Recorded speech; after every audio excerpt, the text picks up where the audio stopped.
Can I get a radio check? Loud and clear, William. Good. Thank you. Good to see everyone. Hello, I'm in. All right.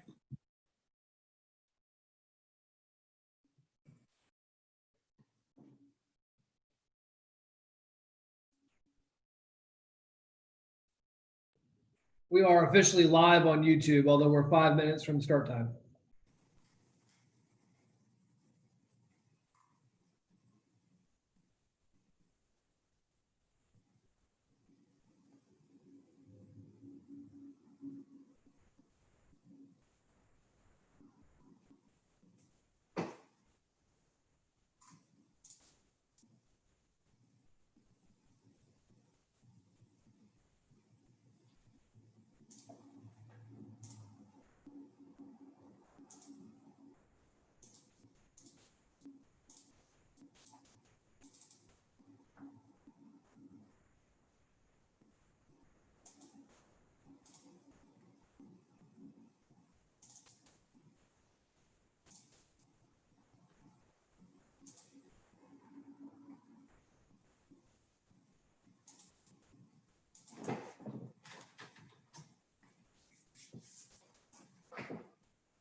They must have been handing out $100 bills at the water department today. Did y'all ride by there and see that?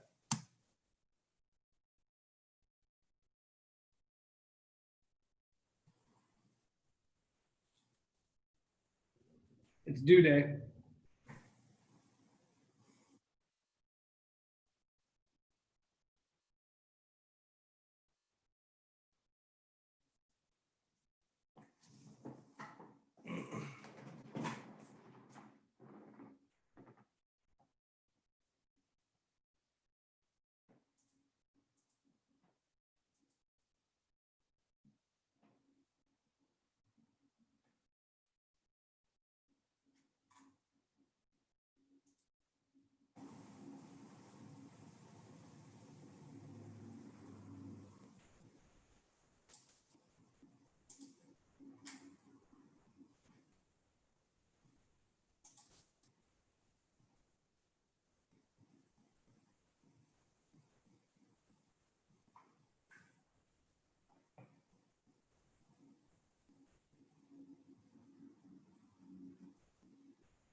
Okay. I have 4 p.m. on June 15th, 2020.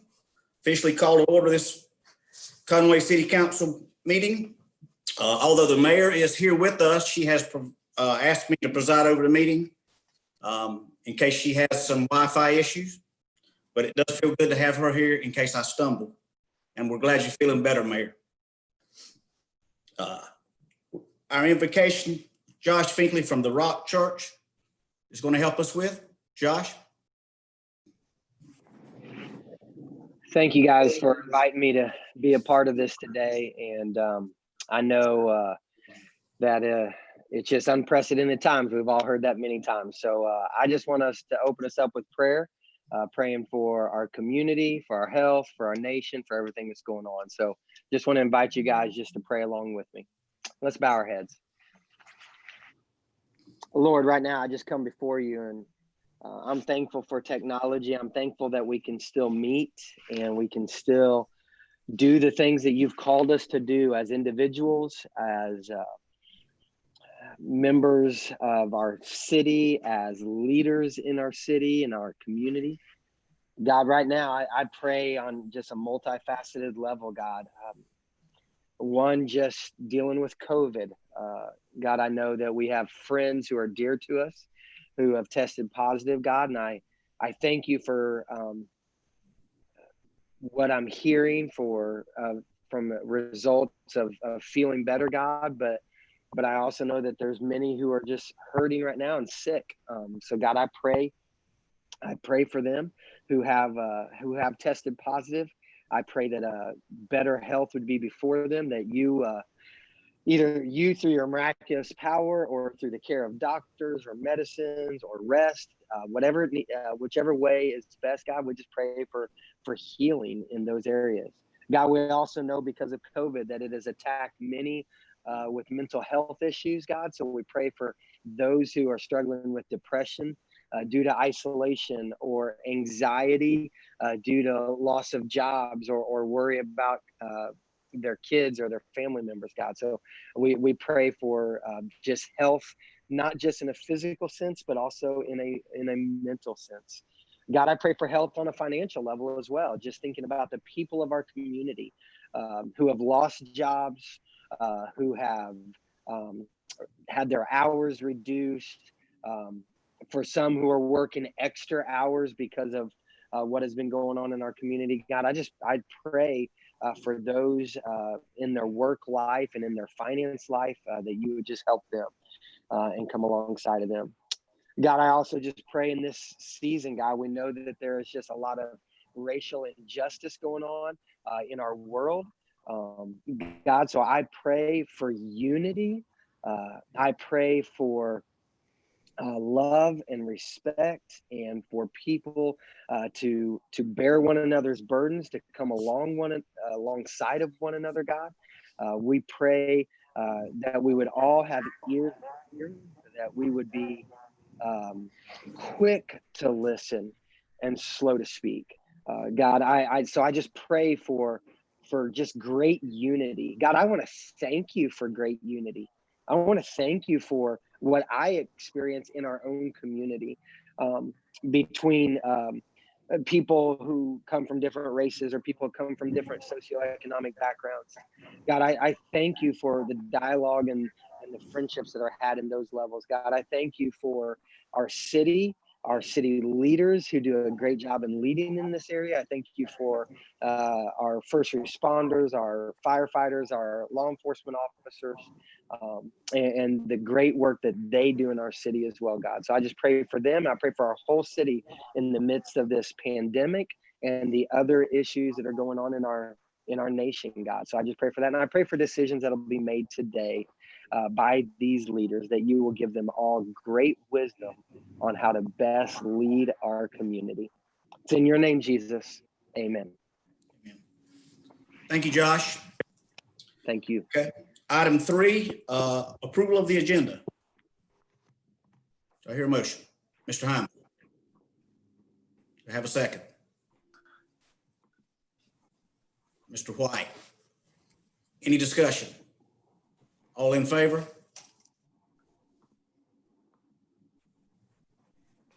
Motion carries unanimously. Item 4, approval of the consent agenda. I didn't see who was first on that. Mr. Hyman. Shane, Mr. Hubbard, I make a motion that we approve the consent agenda. Okay. And I think the mayor was the second on that. So we have a motion and a second. Any discussion? All in favor?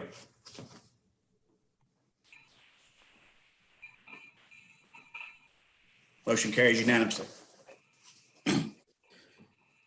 Item 5, special presentation.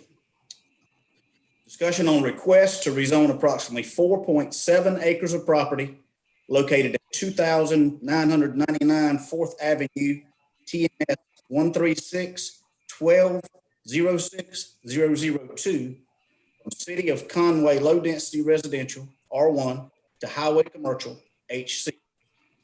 Ms. Hyman. Yes, this is a request to rezone this residential property to highway commercial. There are no specific plans at this time for this rezoning. Engineer is also on the line if you have specific questions. This request actually came before the city in 2016, but at the time it was deferred because there was still an unknown on where the perimeter road was going to be. And there was some concern that it may be in this area. But as we all know, that perimeter location has been determined now. It's further south. So it would not impact the site. So therefore, the applicant has come back before the city to request this rezoning another time. So I'm happy to answer any questions you may have. And like I said, the engineer is on the line as well. Mary Catherine, is that currently being used as commercial? No, it's a vacant lot now. And if you can forward through the slides, I've got some photos of the site. Okay, yeah. You can see where it is. It's located, it's the corner of Creel and 701 South. It's located adjacent to the South Carolina Vocational Rehabilitation Center. And you can see Conway Elementary is also a couple parcels to the south. Advance to the next slide. Ms. Timms. I needed to ask a question. This property is in close proximity to a neighborhood school. Does that mean that restrictions would fall into place regarding what could and could not go on this property, or would all of highway commercial be open to it? All of highway commercial would be open to it. If they wanted to do some sort of liquor store, they may have to meet requirements for that, but that would be state requirements. That wouldn't be a city requirement. Mr. White. Mr. White. If I'm not mistaken, the last time this came before us, the residents in that community also had some qualms about it being there. What kind of business do they plan to put there, may I ask? Last I heard, they weren't sure. The engineer's on the line, and Mike can answer that if there's been any updates to that. Councilman, they have no specific plans as yet for any business. They just recognize that the highest and best use of this property is commercial, given its location on that corridor. They've not pushed in any way. As a matter of fact, as you know, we came before you, what was it, Sean, 4 years ago? 4 years ago. And we've waited until we knew where the perimeter road would be located, because I know that was a great concern of council members. So in that time, he has not made any effort whatsoever to find a suitor for that property. Okay, Mayor. I just wanted to add that is perhaps what causes me the most concern. We would in allowing this, change this from the most restrictive property use to the least restrictive. And we have, as Mr. White said, heard clearly from the community that's only grown since 2016. We just need to realize that whether or not there is a planned use today, it opens it up for everything that fits under highway commercial, which again is the least restrictive zoning that we have. Ms. Timms. If I'm not mistaken, 4 years ago, I believe I brought up the point that this is on a very big curve in addition to being a school. And I'm just having a little issue with the traffic there that already comes out of that Jeanette Street and it being on a curve and there being a school, and there's just not a lot of things that I would want to go there that I think would be easily molded into the neighborhood, shall I say? Mary Catherine, with it being across from the New Jamestown Baptist Church, would that restrict it further? Again, if they were looking into something that the state might restrict, possibly, but as far as city requirements, that wouldn't affect any of the restrictions. Okay. Mr. White? And why does the city not have the option to deny things that the state approve, such as liquor stores, et cetera, within our communities? It's not written that way in the UDO now. It would require an amendment to the ordinance for something like that. Well, I think we need to look at that about changing that, because I have not been satisfied with some of the things that we have allowed to come into the community without us having any say-so about what it is, where it's going to be going, et cetera, especially in the business highway area. Thank you. Any other questions? Just Mayor. another comment, please. The state would also limit which of their restrictions that we can restrict beyond what the state will do, but to the extent that we can, that is something that we certainly should look into.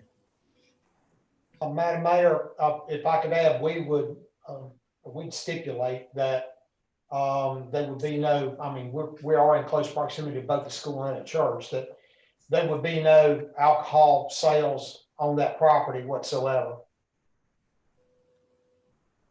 Mr. Goldfinch? Thanks, Shane.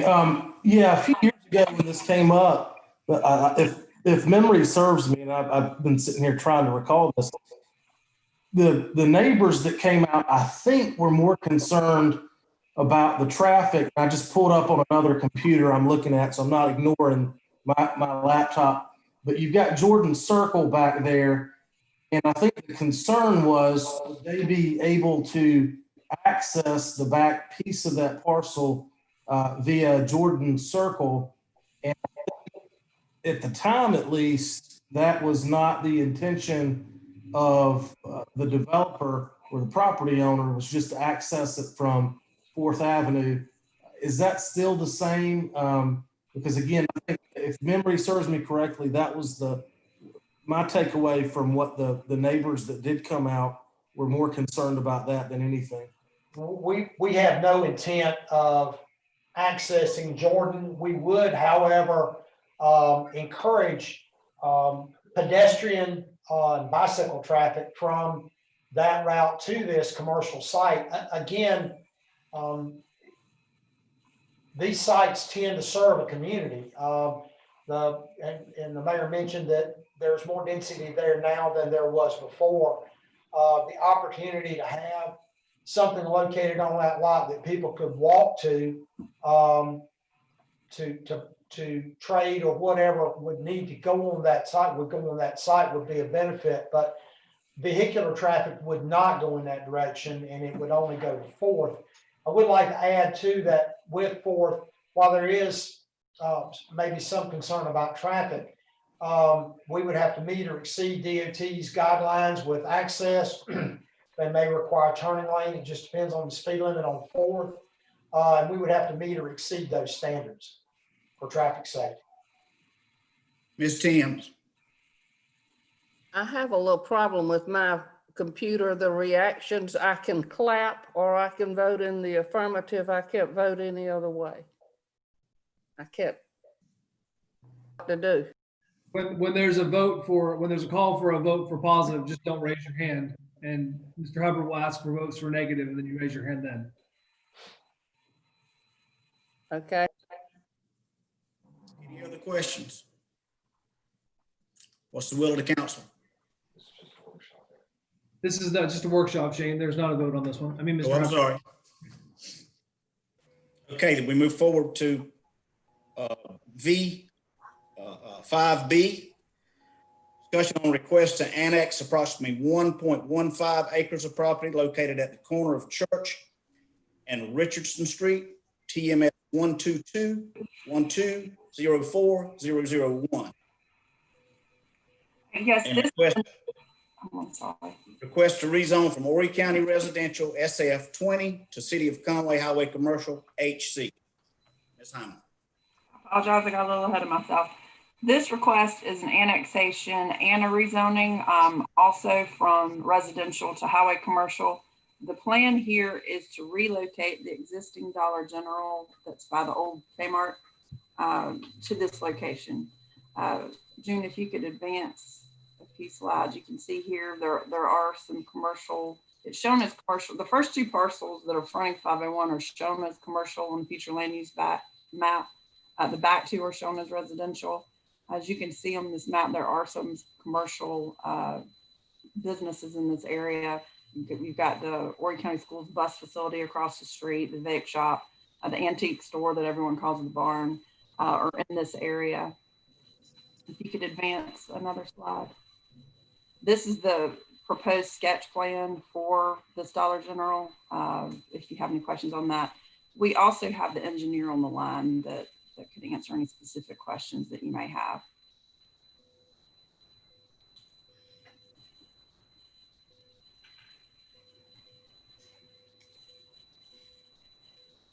Mr. White, I'm sorry. Very good.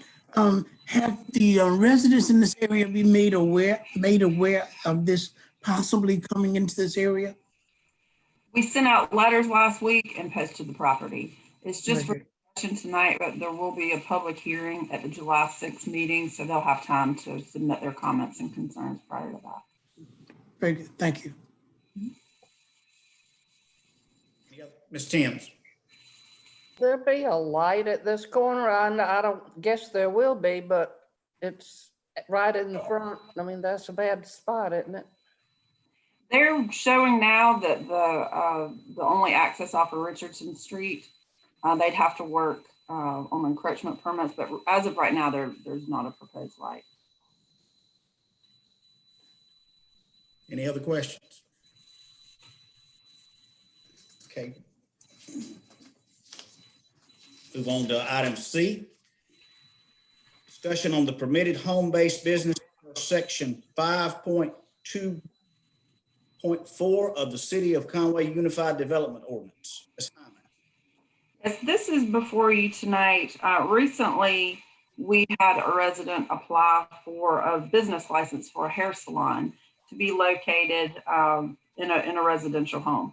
The parcel is actually zoned professional and therefore would allow a hair salon as a primary use if it were a commercial location. However, because they're wanting to do it as a home-based business and not only use the location commercially as a hair salon, but live in the home as well, the request was denied.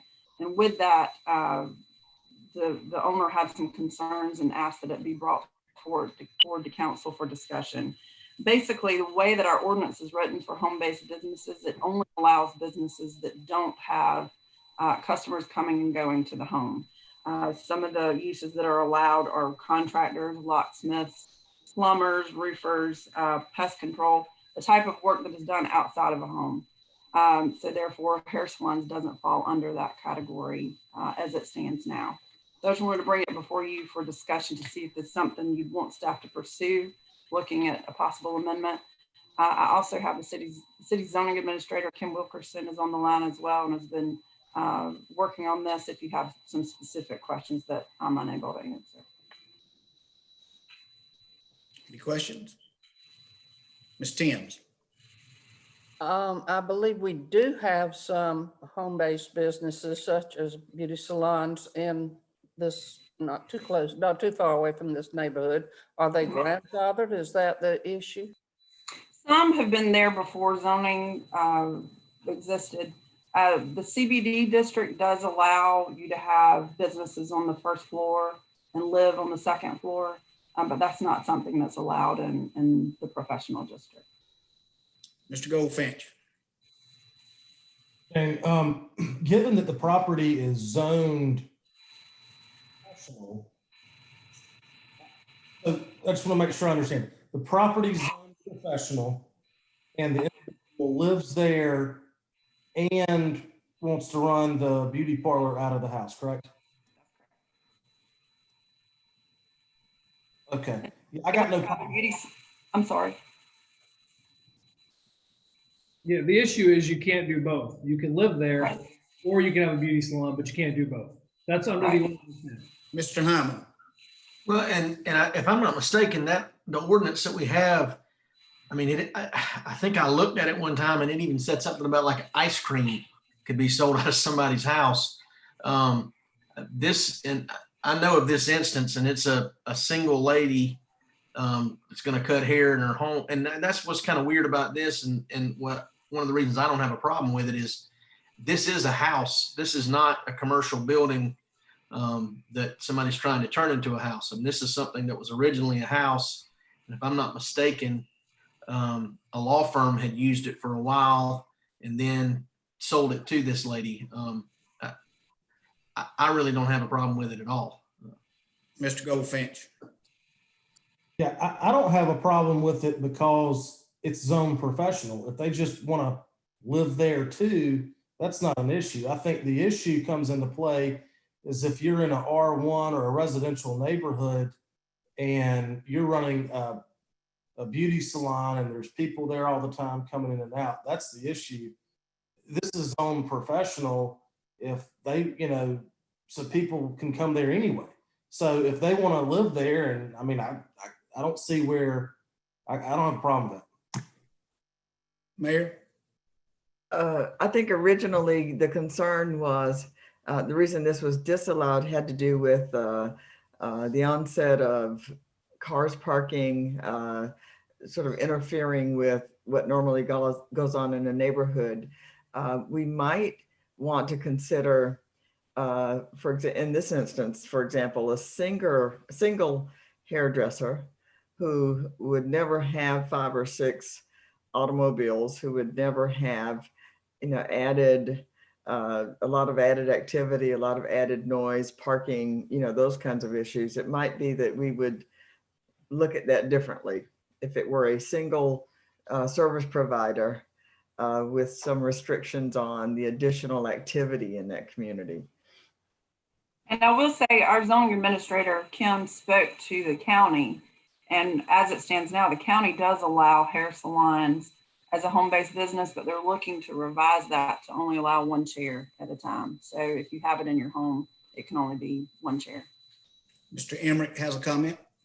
Yeah, I think there's 2 issues here being discussed, is whether we want to allow small businesses that require people to come to your home as a home-based business in residential districts, or if we want to allow in professional districts people to both be able to live and operate a business at the same time.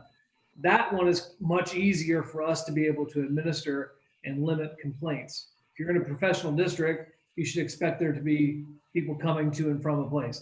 If you're in a residential district, you have an expectation that you won't have a constant stream of traffic coming in and out of a neighboring house.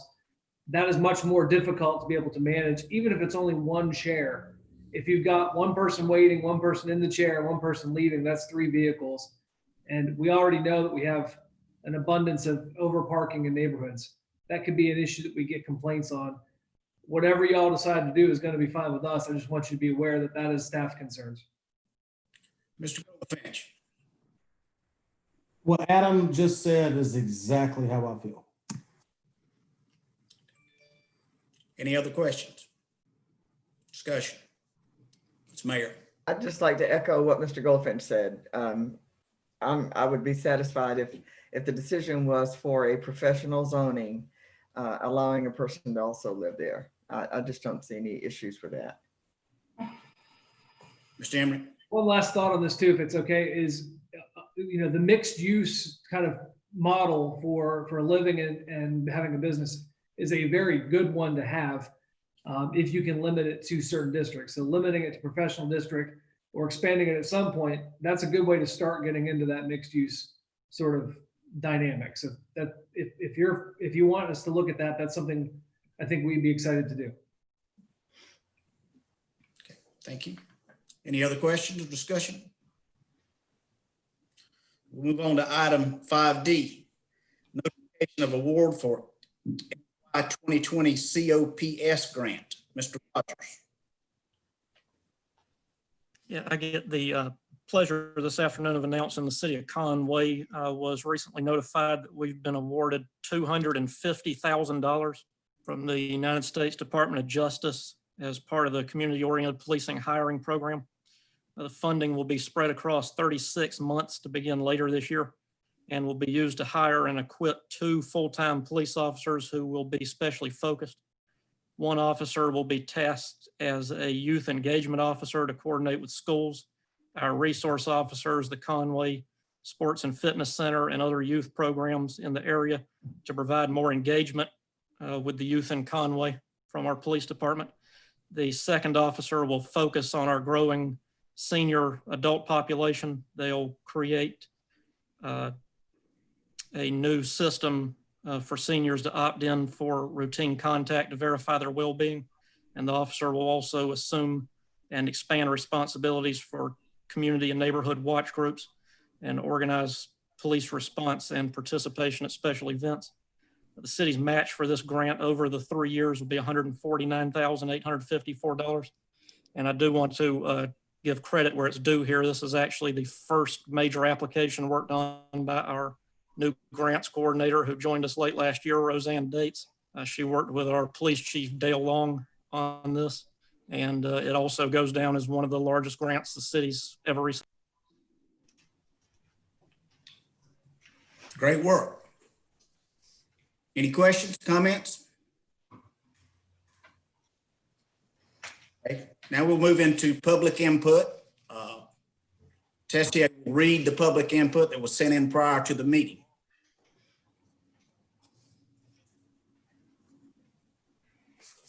I have quite a few this evening. I'm going to start with the ones I've received about the Depot Road mine. This is from Robin Wright. She lives in Wild Wing. She says, I'm expressing my opposition to approving a rezoning for Depot Road. Rezoning the 151-acre property off Highway 501 and Depot Road from agricultural to mineral mining is in a flood area is a bad idea. The parcel of land is adjacent to the Waccamaw River, River Park and Waccamaw National Wildlife Refuge. This area is also known to be prone to flooding. By approving this request, you endanger the lives of the wildlife who call this area home, endanger the community by allowing mining in a flood-prone area, and put the river park on a course to end up being useless. I am personally appalled that this is even being considered. Approval of this request puts conservation of land in serious jeopardy by opening it up for mining activities. In 2017, a rezoning request came before council and it was denied.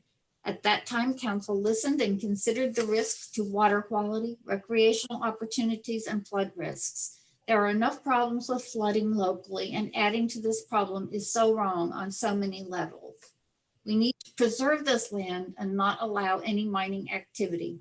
I strongly urge the council to take consideration the environmental harm and not approve this rezoning request. The next one is from Heather, and I'm sorry, I cannot pronounce her last name, but it is L''Heureux. She is in Conway. She is against the rezoning. She's concerned that the mining activity so close to the river will exacerbate the existing flood and environmental problems in the county. I've lived in Conway for over 10 years and owned property on the Waccamaw for over 5 years now, and each year the flooding gets worse. The frequency and height of the floodwaters has been rising at what seems to be an exponential rate. Fear that mining activity will cause further disruption to the river, which will result in even more flooding, including into areas that have not historically seen flooding. Mining activity in the natural floodplain is a very bad idea for the city and the whole county. Please do not allow our beautiful city to be further impacted by floods and environmental degradation. The next one is from Francis Thomas Jones on Busby Street.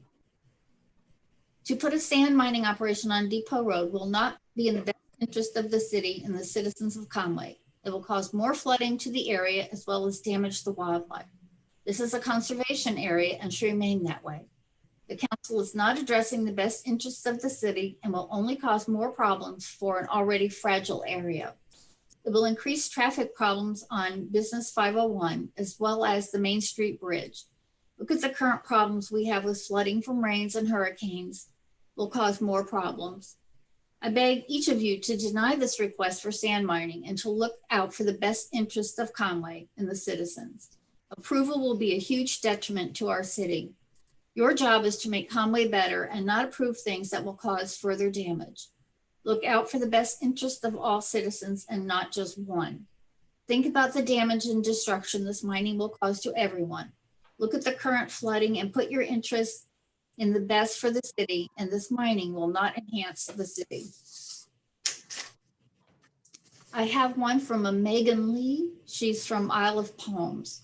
She is urging not to allow the rezoning on Depot Road track. There are serious environmental concerns and the community is hard.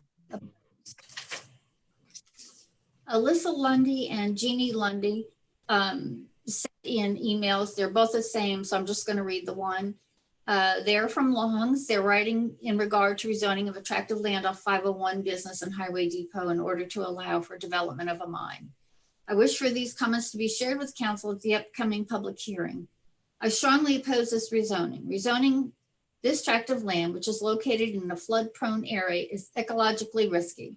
The location of this parcel of land adjacent to the river and the National Wildlife Refuge and the Waccamaw River Park means that rezoning will put wildlife and water quality at risk. In addition, the proposed mining operation would comprise less than 5 of the tract's 151 acres. If this rezoning occurs, it can put future conservation of the entire tract in jeopardy by opening it up for mining activities. Furthermore, this tract of land is designated as conservation preservation on the 2019 future land use map. Please do what is right. I have the last one that I have. No, I'm sorry, it's not the last one. Sudie Thomas has sent in another one.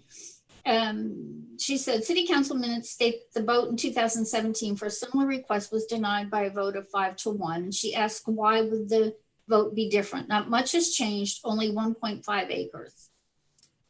Allowing mining within the city limits so close to protected land and the City of Conway riverfront amenities, businesses and residents is not a good precedent. Will this open the door to more mining requests in the city? Have designs been submitted? Can a vote be taken when there are no detailed plans? Where exactly is the area to be mined? What are the future possibilities for expanding the mined area once rezoned? If the sand mine is allowed, this will limit permanent conservation opportunities for the land. Function and values of man-made ponds are no match to those of an unmanipulated natural floodplain community. Please work with the landowner to head in another direction with this parcel. Eliminating further disturbance in this area will be beneficial to the City of Conway, the citizens, and city natural resources. Please set a precedent of supporting the future land use plan, natural resources, and working across city and county lines so the land goals designations align. I have one more for this, for the mine. It was received after the deadline we set. It's rather lengthy. It is again from Riley Edgar. He sent, if you recall at the last meeting, a letter, and he had the petition attached. They are opposed, and there are 200 signatures, and it will be up to you if you want me to read this entire letter. Mr. Goldfinch. Yes, sir. Did you have your hand up? Oh, no. No, sir, I did not. I mean, is there something material to the letter that something new? It's really nothing new. I mean, they all just oppose it for you know, that it won't be conservation and what's going to happen to land after the mining activities, and pretty much. But I can read it if you'd like. Yes, Mayor. Ms. Tessier, do you believe that it was reasonably summarized in what we heard 2 weeks ago? That Fairly much. I mean, it's not the exact same letter, but I really don't think there's any real material difference. right. So you do think it's fairly summarized in what we've already heard. Yes, ma'am. Thank you. All right, then I have more. I'm sorry. This is now for the budget. This is from Kevin Sansberry. Dear Council, it was recently brought to my attention by the Conway Chamber of Commerce of the proposed budget increases. I do feel that we may need some increases. I think they need to be smaller increases and maybe more often than every 5 to 10 years. Times are difficult for everyone right now and are very uncertain. I hope the additional funds will go to the appropriate department. Public safety should be the main department receiving these funds. If you decide to increase the budget, please adjust your current increase to something more reasonable. Possibly plan for increases in 2 to 3 year increments.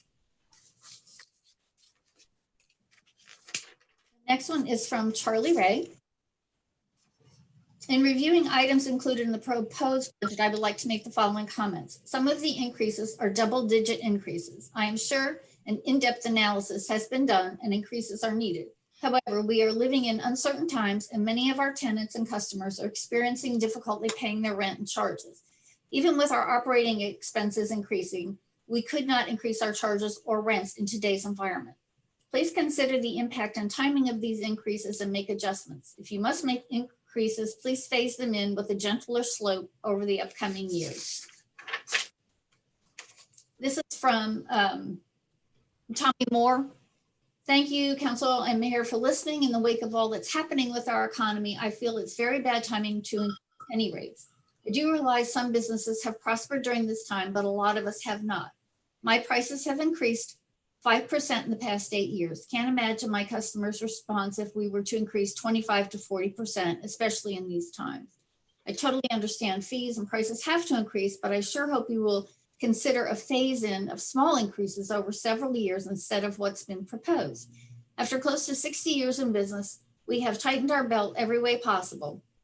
We have exhausted the PPP loan and now have to borrow money to keep the doors open and our employees employed. Thanks again for listening, and please try to understand the shape of some of the businesses are in. And now I have one on the riverfront development from Mr. Robert Smith. He's sending this on behalf of the Conway tennis community. We are very eager to see the rebuilding of the riverfront tennis facility, and in reviewing the minutes of the previous meeting, have not seen any recent updates on riverfront redevelopment. We do not know if the city is building 8 courts or 7, or when it is expected to begin and be completed. In meetings held by the city in 2019, it was anticipated that the courts would be completed in the 4th quarter of 2020. At this time, it would appear that 2020 would not be feasible. We understand there are much more pressing issues in Conway at this time, but hope that we move forward with the construction of the tennis courts. City government will please entertain our suggestions and concerns. 1, we recommend a beach-style pro shop bathroom that is built off the ground to avoid flooding, but also good for visibility of the courts and allowing for storage of portable tennis equipment and supplies underneath. We would recommend that trees or tall shrubs not be planted around the courts for maintenance issues, as well as to provide better visibility of the courts for spectators. We would recommend underground watering systems for the courts as more efficient, providing they are cost effective. We would recommend that if shades are built over benches between courts, that they not be built as high as previously. They would be less expensive and better shield to sun and rain when lowered. It has been suggested that Catherine Brown or Delane Stevens be construction liaisons between the members and city government, and also as sounding boards in the tennis court layout and management. We support that suggestion 100%, as both are very knowledgeable in tennis court layout and tennis management. city's desire to spend funds wisely and our desire to get the most we can out of the funds available, construction liaisons an opportunity to be heard through them, allow members to be updated without calling city officials, and may allow small changes that make the courts more attractive to players and spectators. Please give some thought as we move forward with this project. The Conway tennis community is excited to be moving forward with the Riverfront project, and thank you for your consideration. And that's all the public input that I have for this evening. Okay. Hear a motion, Mr. White. Yes, I move that we close public input. Mr. Goldfinch. Second Mr. White's motion. Okay. Any discussion? All in favor? Motion carried unanimously. Move on to item 7A. Final reading of ordinance ZA 2020-06-15. B, an ordinance to rezone approximately 151 acres of property located between Highway 501 Business and Depot Road from forest agriculture to mineral mining flexible district. Ms. Hyman. Yes, I know this has been discussed in previous meetings, and Jamie McLean is also on the Zoom call to answer any questions that you may have, and I'm happy to answer anything you may have also. Any questions? Mr. Hyman. Just more of a thought. I mean, we kind of heard a lot of the same stuff that we heard at our last meeting. And some of the letters that were written about the conservation stuff, Jamie was very open about the fact that he plans on putting a conservation easement on this afterwards. I've done some checking on that, and that is something that you can do on a mine. It just can't be an open mine, meaning it can't be continuously working as a mine to put a conservation easement on it. I just didn't hear anything today that really changes what we found out at the last meeting. Anyone else? Do I hear a motion? Mr. Hyman. I would make a motion that we move forward with final reading of that ordinance. Is there a second? Ms. Timms. I second the motion. We have a motion. It's been seconded. Any discussion? Mr. Goldfinch. Mr. Shane, I just reiterate that I'm recused from this topic. Okay. Okay, so we have a motion and a second. No discussion. All in favor?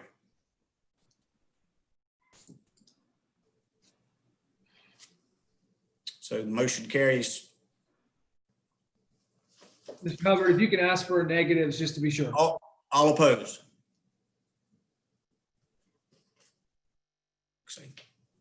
So it's 5 yeses and 1 no and 1 abstain. So motion carries. Move on to item B.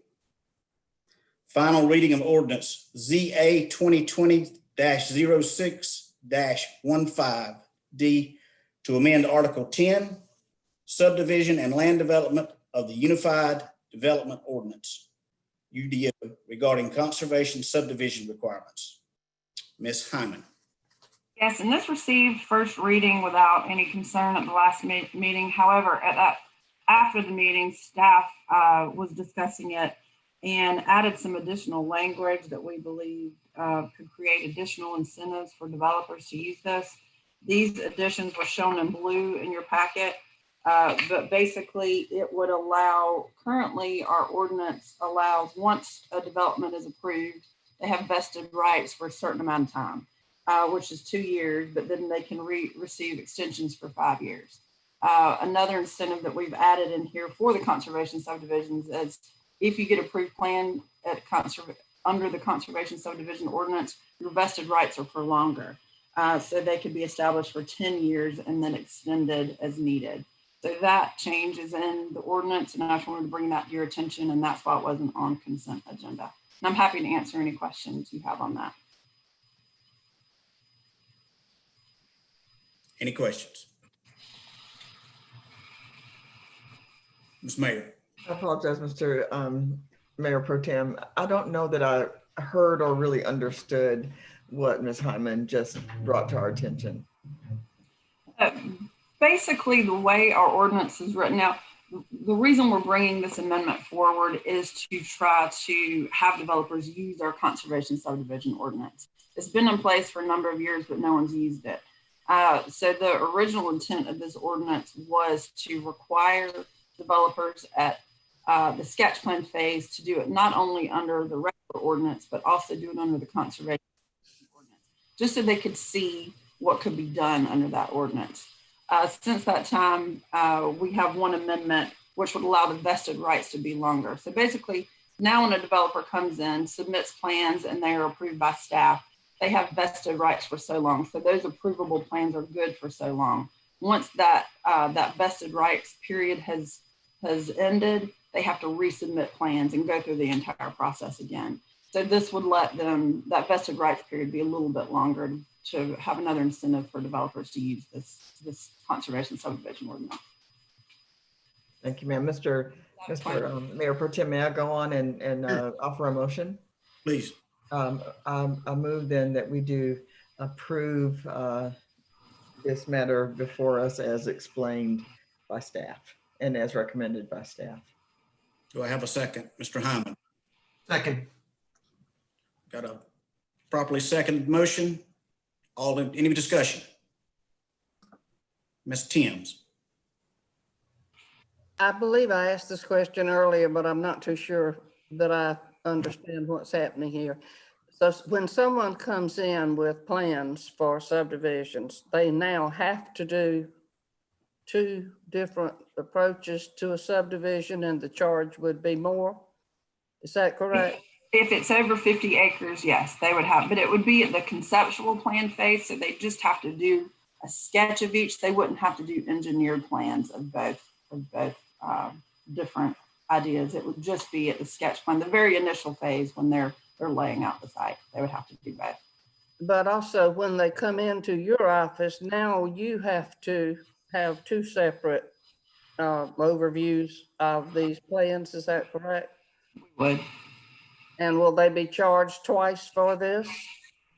We wouldn't charge. Sketch plan fees, we don't charge at this time.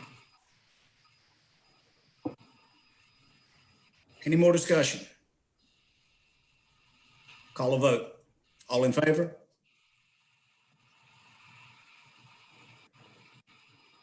Okay, carries unanimous. All opposed? Motion is 6-1. Motion carried. Move on to where are we at? Item C? Yes, we're on item C. Okay. Final reading of ordinance ZA 2020-06-01, an ordinance to rezone approximately 0.13 of an acre of property located at 1616 16th Avenue, TMS 13701-34-011, from City of Conway medium density residential R2 to highway commercial HC. Ms. Hyman. Yes, and this is another one that has been discussed in previous meetings, but the request is to rezone this parcel and combine it with the adjacent parcel for the addition to an existing convenience store that's wanting to reopen and upgrade the site. And I believe we have not only the applicant, but his engineer on the line as well that can answer specific questions. Any questions or comment?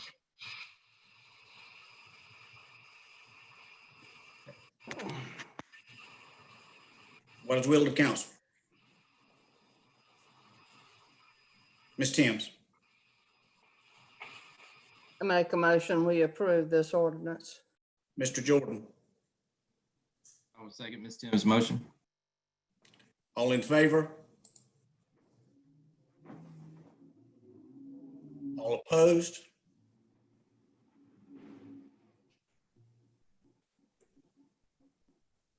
I didn't see an opposition, so it looks like, okay, I see one opposition. So we got 6 yeses and 1 no, motion carries.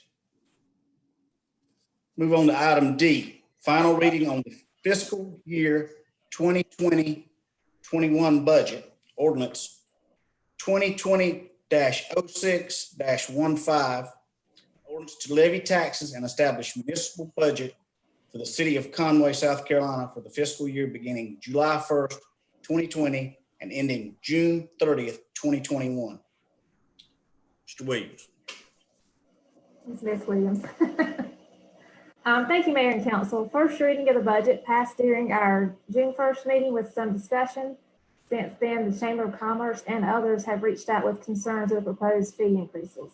We decided to pull this from consent agenda and bring it back for additional discussion. I'll be happy to go back through the presentation, or we can just move on to discussing the items of concern. Mayor. Thank you, Mr. Mayor Pro Tem. Ms. Williams, my only question has to do with, well, let me just start over.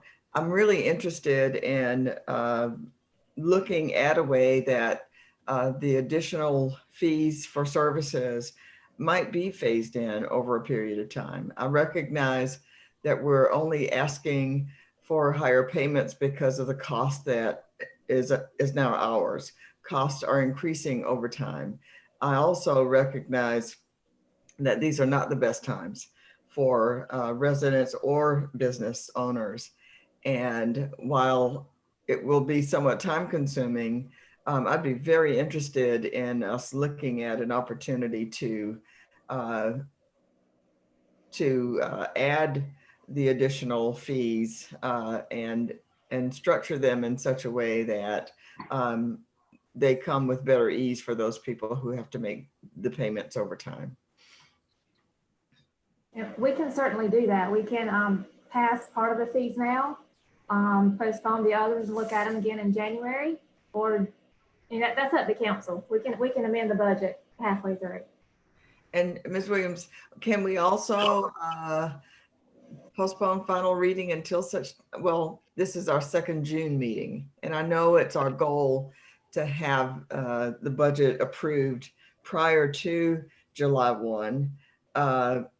But how much of a detriment would that mean for our staff and for our finances if we did in fact take the next 2 weeks to look at how the phasing in might be structured? We would actually have to call a special meeting because we have to pass the budget before July 1st. I see. And so we can set a special meeting before June 30th and we can have prepared whatever you need. One last piece, and I'll certainly pass this on to others who have comments or questions. If we were to pass the budget as it is set forth today, it would take an actual budget amendment to be able to rethink a way to phase in the higher fees. Is that right? That's correct. All right, thank you so much. I believe Mr. Goldfinch had his hand up. Thank y'all. Mr. Administrator, we had discussed looking into whether or not we can differentiate between 4% properties and 6% properties. Is there any word on that? Yeah, we cannot do that. Under state law, we have to treat the 4 and the 6 is set by state law. So we cannot tax one tax rate at a different percentage than another. So if we were to look at a millage rate increase, it would be across the board, affecting both commercial businesses and residential properties. I would agree with the mayor. We need to phase some of these things in, but then we need to have a broader discussion that centers around us keeping up with our cost. You know, the city's growing, it takes a lot of resources. We all know that. But, just in looking here, our stormwater fee has not increased since 2006. Our solid waste, we increased by $1 back in 2017, but before that, it had not increased since 2006. Meter tap fees have not increased since 2008. And, we just don't need, and the same thing with taxes. I mean, it's my opinion, we don't need to go a decade without just sort of incrementally phasing some of these things in so that we can pay for the things that our citizens expect. Okay, Mr. Jordan and then Ms. Timms. Thank you. Were we able to confirm that we were indeed going to have a price increase from Grand Strand on our charges from the city end?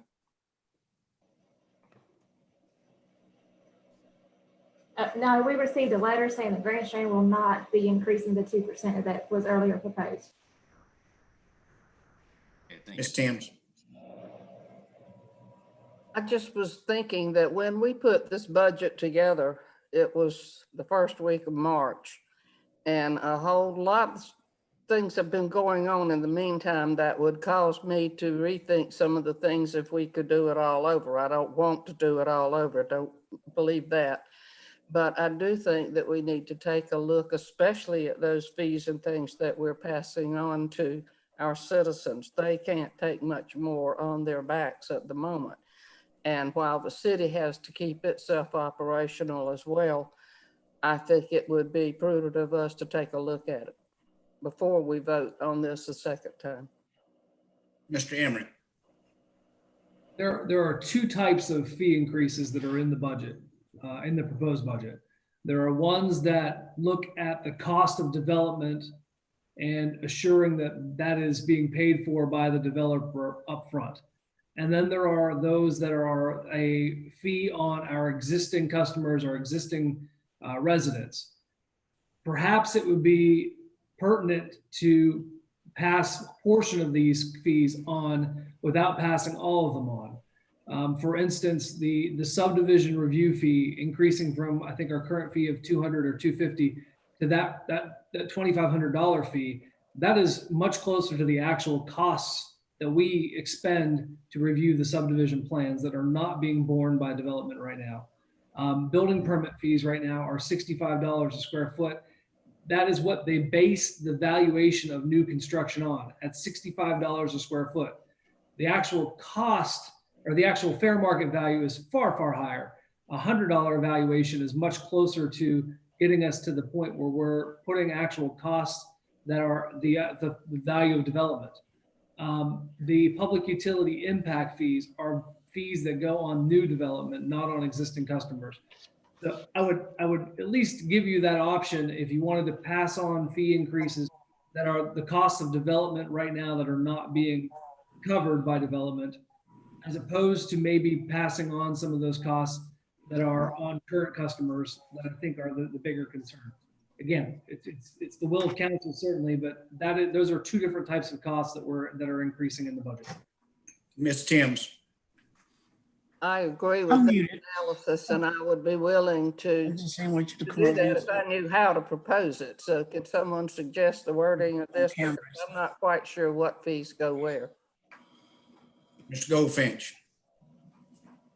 Adam, the proposed 33% stormwater fee increase, if we phase that in over, I don't know, a number of years, the money that we would otherwise raise for that, we're just going to go out and spend on stormwater projects, correct?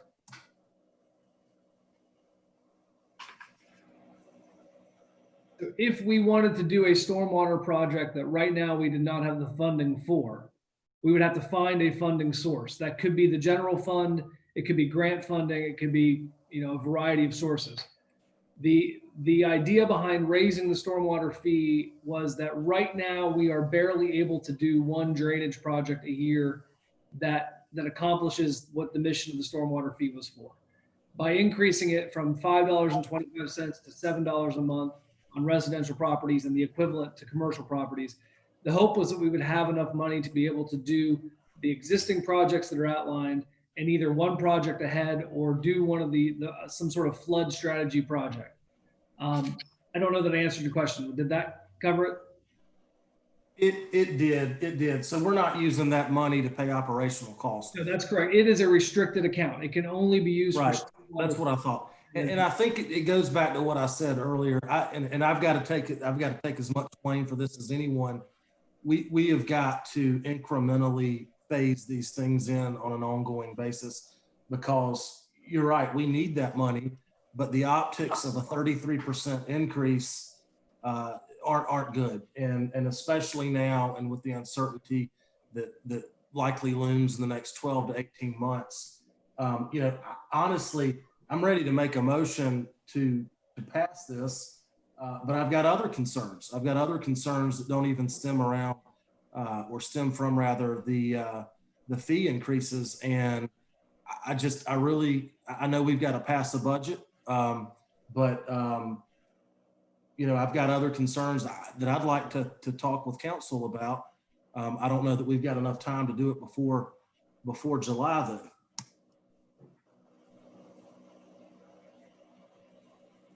Mayor?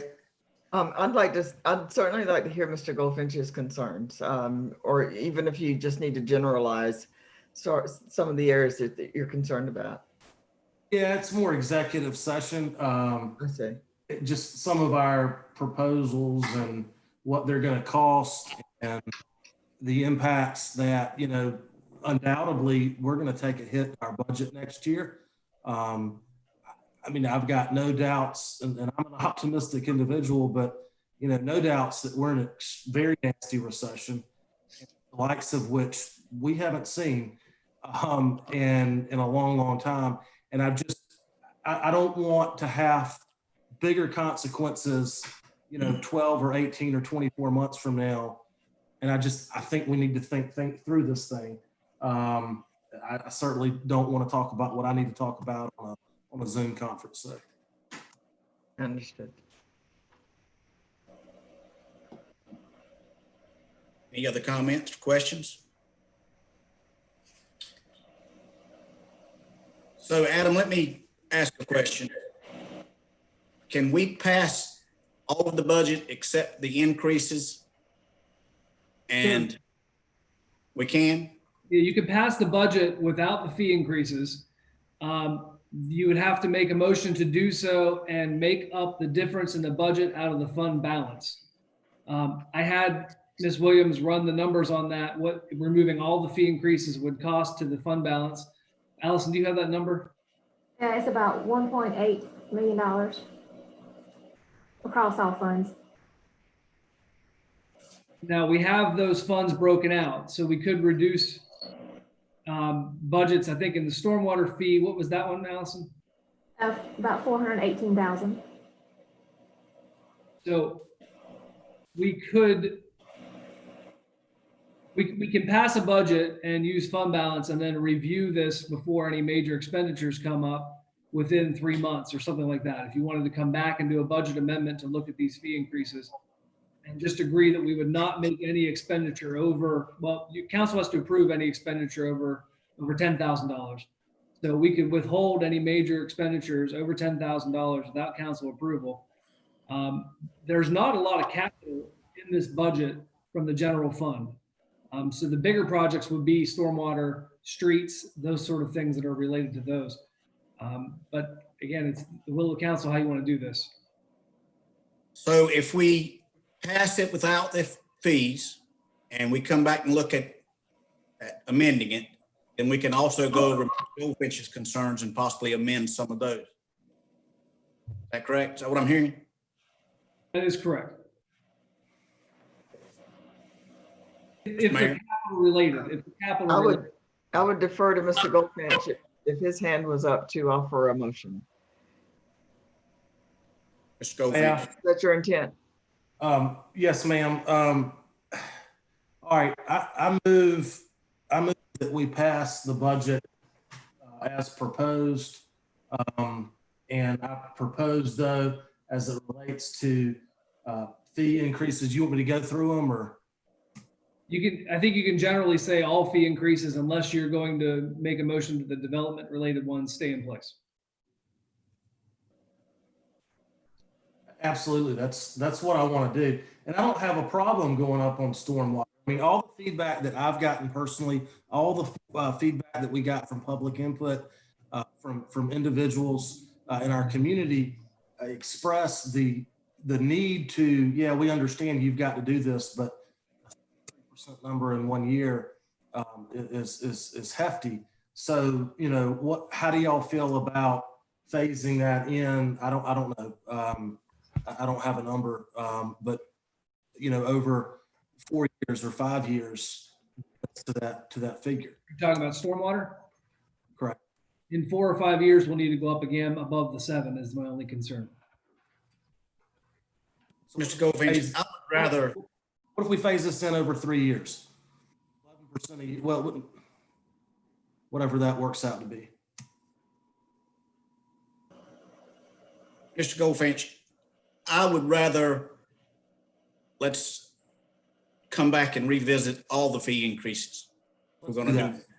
Let's do that. So let's do that. All right. So my motion would be to pass the budget with the exception of fee increases as it relates to non-development. I think I got that right. New development. And then we will come back. But you know, then we're going to have, that's going to bump us. We're going to have a nice little deficit. So we're going to have to rework the entire budget and do a budget amendment. So that would be my motion too. Mr. Mayor. I second Mr. Goldfinch's motion. Okay, have a motion and a second. Any more discussion? Mr. Emery. Just for clarification, the motion was to approve the budget as written with passing only fee increases related to new development, no other fee increases, and making up for the deficit out of the fund balance at this time, but coming back to council in 1 month's time or 2 months' time to do a budget amendment to capture any step increases in this case. Is that correct? Yes, it was. And that's what I seconded. Any more discussion or questions? None. Okay, all in favor?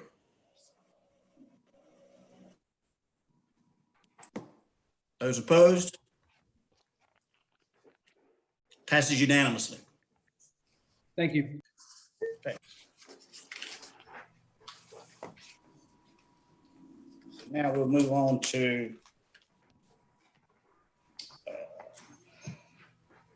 item 8A, request for waiver of sidewalk requirements for the proposed Horry County Schools Education Center to be located at 161 Old Dunn Lane. TMS 190002181. Ms. Hyman. Yes, Horry County Schools is planning to build an education center on Old Dunn Lane, which is off of 4 Mile. It'll actually be adjacent to the school offices they have on 4 Mile now. As you all know, if you could go to the next slide for me, Jean. As you all know, the ordinance requires that any new development requires sidewalks. But there is something in the UDO that says you can request a sidewalk waiver that basically allows you to pay into the sidewalk fund. So you do a fee in lieu rather than installing the sidewalks. And the ordinance allows council to approve this in a place where sidewalks basically don't make sense. In this case, the Horry County Schools has requested the waiver on this. From what I understand, these students wouldn't be using a sidewalk. Most of them are brought by vehicles to the location and wouldn't be walking on site. What makes it a little weird is there is a sidewalk at the existing offices right next door. You can see that on the map. The parcel in question is highlighted in turquoise aqua, and the red shows the existing sidewalks in the area. So you can see there aren't many sidewalks in the area except in that office building, which is right next door. Someone from Horry County Schools is trying to log on, but I think she's having a little bit of technical trouble, but I'm happy to answer any questions you may have. Mary Catherine, I was able to actually figure it out. Okay. All right, great. Amber Barnhill from Horry County Schools is on the line and can answer your specific questions. Okay, Ms. Mayor, I think she had her hand up first. Thank you, Mr. Mayor Pro Tem. I would like to move that we approve the waiver of the sidewalk requirement with a fee in lieu. I believe that we have current needs for sidewalks that could be satisfied by the funding. And of course, we would take on the responsibility should the circumstances change on that site to put sidewalks in. I just believe that there is enough current need that this fee in lieu makes sense, and that's my motion. Okay, I have a motion. Do I have a second?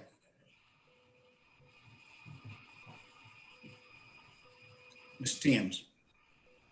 I'll second the motion. Okay. Got a properly seconded motion. Any more discussion? Mr. White. Yes, sir. Am I allowed? Yes, I'm on. The kids that'll be going to that school, the Horry County Education Center, I think they need how are they going to get to the school other than driving there? Would they not possibly some of them walking to the roadway? Should we not have some sidewalks for them at least to make them feel a little bit better about themselves? Mr. White, at this particular school, Yes, ma'am. they are actually transported by bus from each school.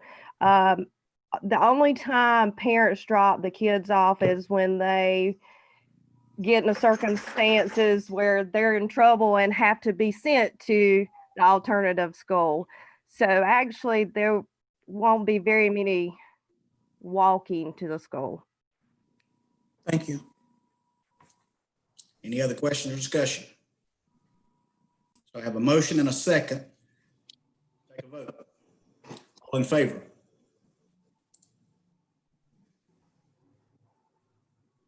Those opposed? So what's the count on that, Adam? I can't. I was late on the hands up. Can we re-vote again, please? Okay, we're going to vote all in favor.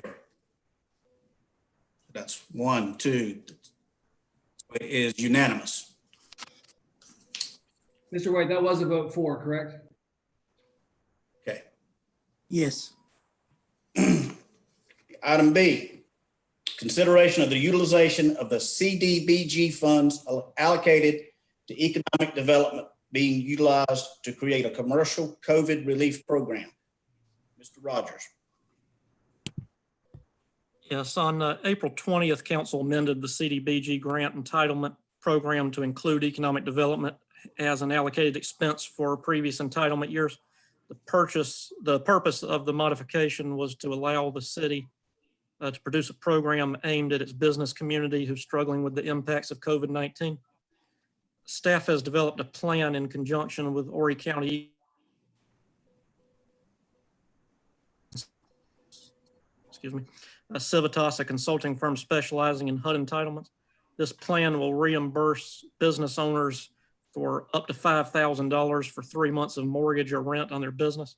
It will also reimburse businesses for up to $5,000 for alterations or expenses tied to making their business operational or safer due to COVID-19 related costs that would exclude construction costs. To qualify, the businesses must have completed one of the following actions. Number one, a retail-oriented business, including restaurants serving a primarily low to moderate income area. 2, a micro enterprise having 5 or fewer employees, including the owner operator, and the owner must qualify as low to moderate income. And number 3, job retention, providing a max of $10,000 per business to retain at least one low to moderate income employee. And to be clear, low to moderate income is defined as making less than 80% of the area's median income.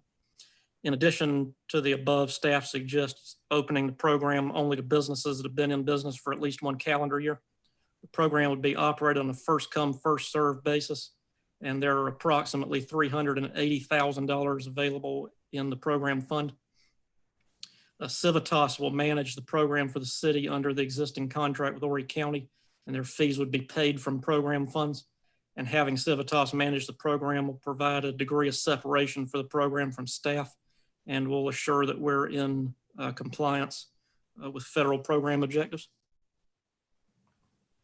I'll be happy to answer any questions. Mr. Mayor. I generally like the idea of a professional agency with some experience actually carrying out this function for the city. I'm very interested in, Mr. John, did you say $380,000 is available? Yes, Mayor. Okay, thank you. And what would the fee be for the administration of that program? It's roughly the $8,000 to $10,000 range right now. It would depend on a few factors going forward. Okay, thank you. We would be charged the hourly rate of Civitas up to, I think, $10,000 for the management of the program. Thank you. Mr. White, did you have your hand up? Yes, I did. Couple of questions. Why would not nonprofits be allowed to get any of this money? I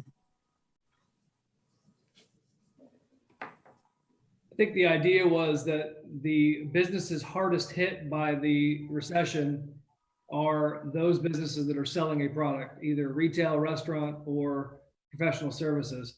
While nonprofits are certainly hit if they're receiving donations, the impact is greater. I think that was the thought process. We could certainly expand it to nonprofits, but the thought process was it's our retail, it's our restaurants, it's our businesses that make a living off of people being able to come in and be serviced or buy something, a product or a good. Well, I think we need to at least look at expanding it to some of the nonprofits, because some of them have been hit hard as a result of having to lay off staff and not be able to, keep everybody on staff as well. So I would like for us to consider that. And also question, whenever one applies for his business license or her business license, is race an issue on the an item like your ethnicity? And the only reason that's asked on this program is because it's federal money and it's a demographic statistic that they track. Okay. I just wanted to make sure. And one third question, that's all three of my questions. Thank you. Mayor. I'd just like to follow up on Mr. White's point. I agree that our nonprofits are important to the community, and the services that they provide are important, as are their employees. I'd like for us to consider once the funds that are applied for and actually awarded to our businesses, not nonprofits, is used, that should there be funding left over, that we then consider nonprofits. I know there's several restrictions on who's going to be eligible. I don't know that as much as $370,000 will be picked up by eligible small businesses. If it is not, I certainly would be in favor of our extending the use of remaining funds to nonprofits. On to what Adam said too, we can check into it, but there are some issues with any of these funds that are authorized through the Stafford Act that have to do with the fact that for a lot of these funds, nonprofits are eligible to apply for them directly from the federal government. Understood. We can look into that. Excellent. If in the motion to approve this program, you want to couch the terms as if eligible, we can include nonprofits. That would be an acceptable way to do so. Thank you. Okay. Any more questions? Do I have a motion? Mayor? I so moved. With the language provided by Mr. Emmerich, based on eligibility and such, that we do offer this this opportunity to our businesses to apply for funding as has been described by staff. And if we determine that first there are funds left over and determine that nonprofits are eligible for this federal funding, then the next wave would be made available to nonprofits. It's a long motion. I believe Mr. Jordan had his hand up. Was that for a second, Mr. Jordan? Yes, sir. I'll second that. Okay, we have a motion and a second. Any more discussion? All those in favor? Motion carries unanimously. Now we are going into council. I know that we're going into our administrator's report. Adam. There we go. Talk a little bit about COVID. 2 weeks ago, I updated you on the latest COVID numbers statewide, with totals at that point exceeding 300, and how that was the pinnacle. Yesterday, we hit nearly 800. Today, we had 582 statewide. The most noteworthy aspect of this is that Horry County is now hitting 100 plus or thereabouts daily. Last week, we had 5 confirmed cases of COVID in the city staff, which includes the mayor. Mayor, I'm glad you're doing well, by the way. And we had at least 30 employees get tested last week and 40 or so today. These testings are for those employees who believe that they may have been in contact with someone diagnosed with COVID or someone who's displaying symptoms. I just learned that all of our recreation staff that was in quarantine has now tested negative, except for the 1 positive we had last week. So that's very good. What we hope to be able to do is reopen the summer camps, although we're very cautious about doing so. We now have the staffing to be able to do so. I'd like to take another week before we reopen summer camp, make sure that we don't have any positives out of the department. We know that there is an issue with parents not having childcare for their children. The summer camps give them that opportunity. So we'd like to be able to get it back open. The plan is to start the summer camps again on June 29th, unless you tell me otherwise tonight. We have dialed back some of the openings of our buildings. We're still open. We're still open by appointment, but we are staggering shifts again in light of the recent spat of positives. So we're going back to teams in our planning and our building department. We're in teams in our grounds maintenance department and teams in our finance department. And we're platooning staff here again at City Hall to make sure that we all don't go down at the same time if one of us gets sick. We are waiting on test results from the rest of the City Hall staff. I tested negative. I got my results back late yesterday. So I'm at City Hall today, but we are not staffed enough yet to be able to fully have City Hall staffed. But hopefully we'll be able to get Tasha and Debbie and everybody back here as soon as we can and kind of go back to that where we were before June 1st level until things kind of smooth out. That is the end of the COVID report. I jumped around. I didn't follow my notes. The river is now falling, which is a good news. We hit just a little bit over 14 at its peak, which is the 19th highest flood since 1900 when we started recording them. That places the frequency of an event like 14 feet at once every 5 to 6 years, which is not uncommon. What is uncommon is that we've had a number of these in the last 5 or 6 years, not just 5 or 6 years. It's been every year. As we did predict, though, we're not likely to have any damage from flooding, except for the loss of dirt at Riverfront Park, which is kind of the routine now. And we hope to be able to open the playground tomorrow. We started sanitizing it today and scrubbing it. All things seem to be going well, and we should be able to open it tomorrow. We are, however, watching a bad rain forecast for both our area and for North Carolina for the rest of this week, which, as you all know, the water in North Carolina ends up flowing through Horry County through Conway. So the river is not in a place where it can take too much more water without us having to start closing things down again. So hopefully the forecasts are incorrect, or the water is able to get out into the ocean quickly and not have us backed up. And the last thing I kept it short tonight, was that our next meeting is not until July 6th.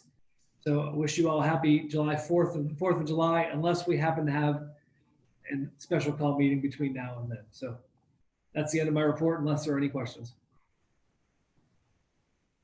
Anyone have any questions? Let's move on to council input, and I'm going to start at my top left of my screen and go to the right. So, Mr. White.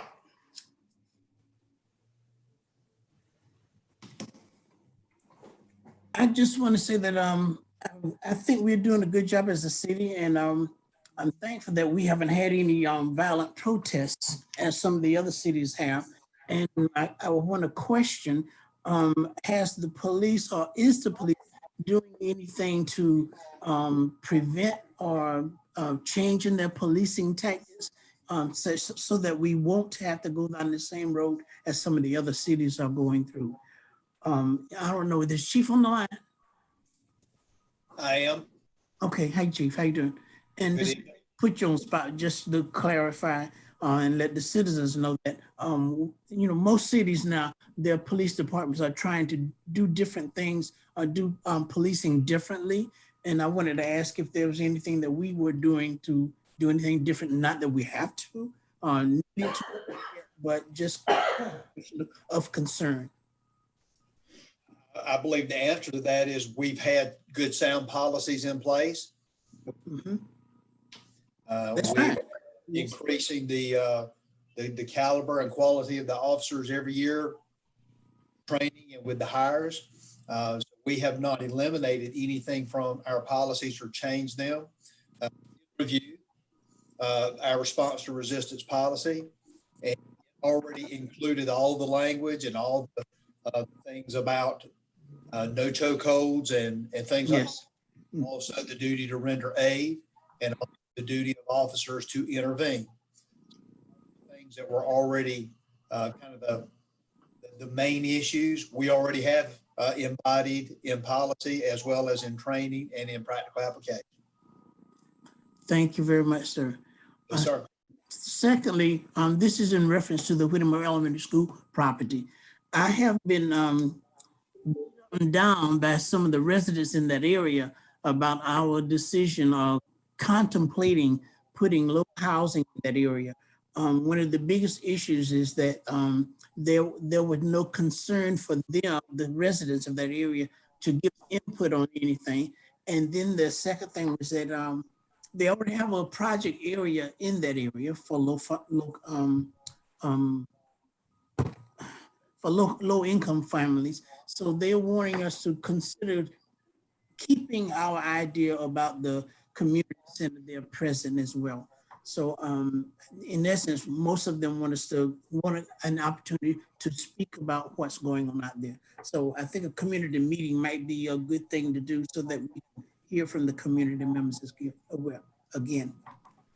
Mr. Emery. Yeah, we spoke to the architects and the OLEO last week, and the first step in the process is a community meeting. Thank you very much. Community buy-in. How we have that meeting is something we're still trying to figure out with today's environment. But Yes, it sir. is the first step in whatever we do next. Very good. Thank you. That's it for me. Okay. I'm next. I just want to say welcome back, Mayor. We're glad you're better. Keep it short tonight, Ms. Timms.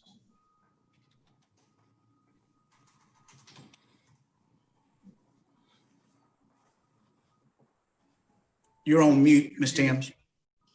I don't know how we could put out more encouragement for our citizens to wear masks than we do, but I see very limited numbers of people wearing them, and I really would like for us to put things on the Access Channel or wherever all we can advertise, because it's so important for our improvement in the future. Also, I wondered about the fireworks that the chamber is scheduling.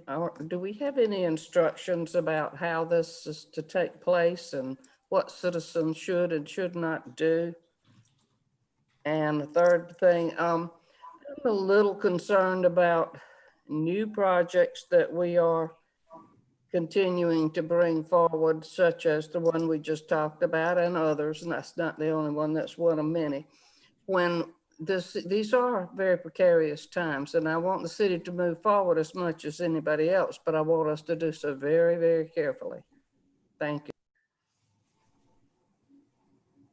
Okay, Mr. Goldfinch. Thank you, Shane. I want to, a couple of things. First, I want to thank our brave men and women at the police department. These are unprecedented times. And it's tough being a police officer. And, I know because I've ridden with them dozens of times that, our men and women are professional, they're courteous, they go out of their way. And not just because I may be riding with them, but because that's the culture within our department. And it really shows. And what we're seeing across this country is sad and it's unfortunate and it's tragic. But I I just want to say I'm proud of all of you and what you do for our department. The other thing, and I know obviously, so that's that. I'm moving on to a new subject. I made the motion for this, and I've really got some concerns about our budget. And Ms. Timms, you said it best earlier when you said, when we came up with this budget was right when we were starting to get into this. We really didn't understand a lot of what we understand now. And here's what I don't want to have happen. In our budget that we just passed, we've got some proposals that impact city employees. And when we made those proposals, we didn't have the information available that we have now. And and now we know that our budget's going to be impacted. To what extent? That's the big question mark. I would hate, I've been through this before. And yes, the future is uncertain, but I would hate to have to go back and to essentially take away, what had been given or what had been offered. And I just really think, and I know it's like the, bottom of the ninth inning here because we've got to get a budget passed this month.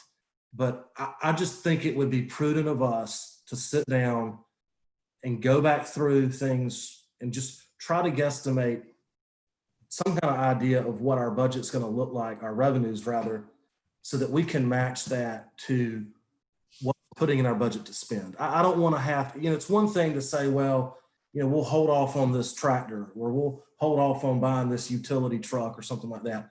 It's another thing when it impacts our employees. And I want what's best for them as you all do, but I don't want to promise them something and then realize we've got to go back on that. And I know I made the motion. I would welcome any discussion on this. I'm just really conflicted on this.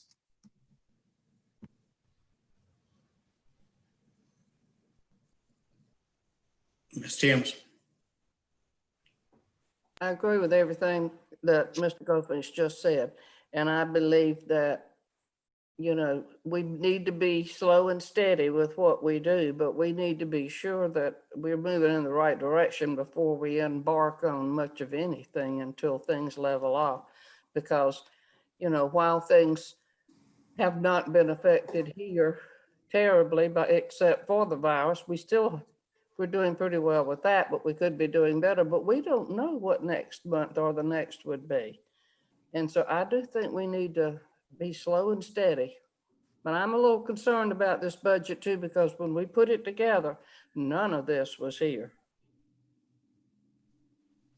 Okay, Mr. Hyman. Thank you, Shank.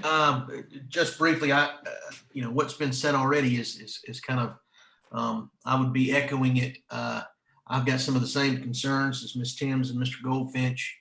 And I do think that's something we need to circle up and go over. Also echoing what, going off of what, Larry asked a question about things with our officers. I've been practicing law for 13 years now, and I've always been very impressed in the city of Conway's officers and how they've carried themselves. So that is something that we can be proud of. I think we're probably well ahead of where most places are, and that's certainly something to be proud of. Just on a personal note, we had a member of my staff that was tested over the weekend and is positive for COVID. So y'all please remember to keep her in your prayers. But we're quarantining and cleaning our office and working remotely and trying to do all the things that we need to. But these are unprecedented times. And I kind of echo what Gene said about maybe we need to be wearing masks more often and things like that. Thank you. Thank you. Mr. Jordan. Thank you, Shane. As I think everyone has said here, and that we're all in agreement with the budget, with the issues, but obviously where we stand now. Also, glad to see the mayor back. Glad to see you're feeling much better. And again, we just need to not let our guard down right now. We've obviously seen the numbers continue to increase in the last, I don't know, week to 10 days. So just remind everybody to be mindful of that and stay safe and healthy. Thank you. Mayor. Yes, thank you, Mr. Mayor Pro Tem. I am proud of Conway on the fronts that Mr. White mentioned. I agree that we do have a model police department. I believe that we've shown that, but that's something we can't relax. To the extent that we have taught the right lessons and sorted out those individuals that may cause us trouble, it's just something we have to hold tight to and continue to ingrain. I think we have model citizens, and that's why our protests have been peaceful, have been reverent, and have spoken the voice of those protesters without any undue violence or inappropriate behavior. And we need to maintain that as well. I am a victim of COVID-19, and as Ms. Timms made mention of, this is definitely not the time for us to relax. This is not an I told you so kind of moment, but one of the things that we spoke about when we opened the rec center was how difficult it would be for everybody to wear a mask.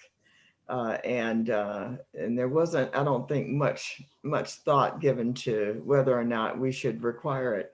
But if we're going to be a model for our community, then we should require those things that we believe make sense, that keep people safe from harm, and that stop the spread of this terrible disease. I appreciate many of you mentioning publicly that you thought that I'd been very careful, and I thought I had been as well. I think my being victimized shows that it takes great care to keep yourself safe from COVID and to not be a spreader rather than somebody who helps to stop it. So I'd like for us to step up to the plate and say, if you're going to partake in certain services and activities in the city of Conway, then we require a little bit more than might be required in other places. I think it will help our numbers. I think it will keep people alive and well. I intended to open this by saying, first of all, welcome to little Miss Caroline McKenna. She is Conway's, maybe not anymore, newest citizen, but what a little beautiful addition. There's something about babies born to Conway employees and Conway grandparents. I mean, they start off really pretty. That isn't always the case, but it certainly is with Caroline McKenna, and we certainly send congratulations to Taylor and her husband. I just want to say that I'm so full of gratitude. I could get really emotional now. First of all, God has treated my Bobby and me very gently. We do have COVID-19. Neither of us today is in the hospital on a ventilator facing death. And it could have so easily been the other way. I'm grateful to him. I'm grateful to you for your prayers and your concern. I'm grateful for those people who are leaving food at the door. Even William Goldfinch was on his way to the store and offered to bring me goods. You know, that means the world to me. I want to, if you'll indulge me for 10 seconds, I want to just show you one of the things that I've gotten. It's a mask. And Jean Timms would appreciate it. This mask has blinged out purses and stilettos, and everything's in pink and they're frilly. And when you turn to the other side, it even has my title, Mayor, written on it. You'll see it backwards. But those are the kinds of good, thoughtful gifts that I've received. And I just hope that for the rest of my life, I don't have to wear this. But I could keep it as a memento of a hard time that we survived. So if you all will please help us to get there, which leads me to my last comment. I believe for the time being, and I don't know how to define that time, that we continue to meet via Zoom. I think that the scare that some of you felt when you found out that I was COVID positive reminds you that you, underneath it all, you really believe that you could have been made victim yourself. I'm so happy that I've not been able to identify anybody yet that I've caused trouble to, but I'm just so thankful for your prayers and your goodwill. And that is all I have. And please, thank you, Mr. Hubbard. You've done a really fine job of carrying out this meeting. Had I not asked you to do it, I promise I would have had some difficulties. It just turned out to be better than I expected. But thank you, everybody, for your patience in doing this.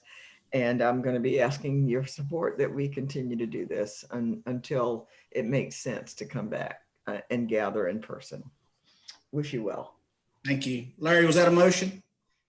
That is a motion to adjourn. Do I have a second? Mr. Hyman, Second. all in favor? We are now adjourned. Thank you all. Thank you.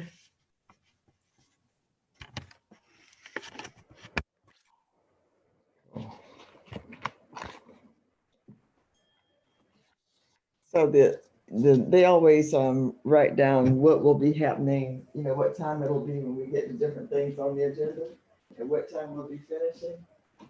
She guessed we'd be finished at 5:40. It's exactly 5:40.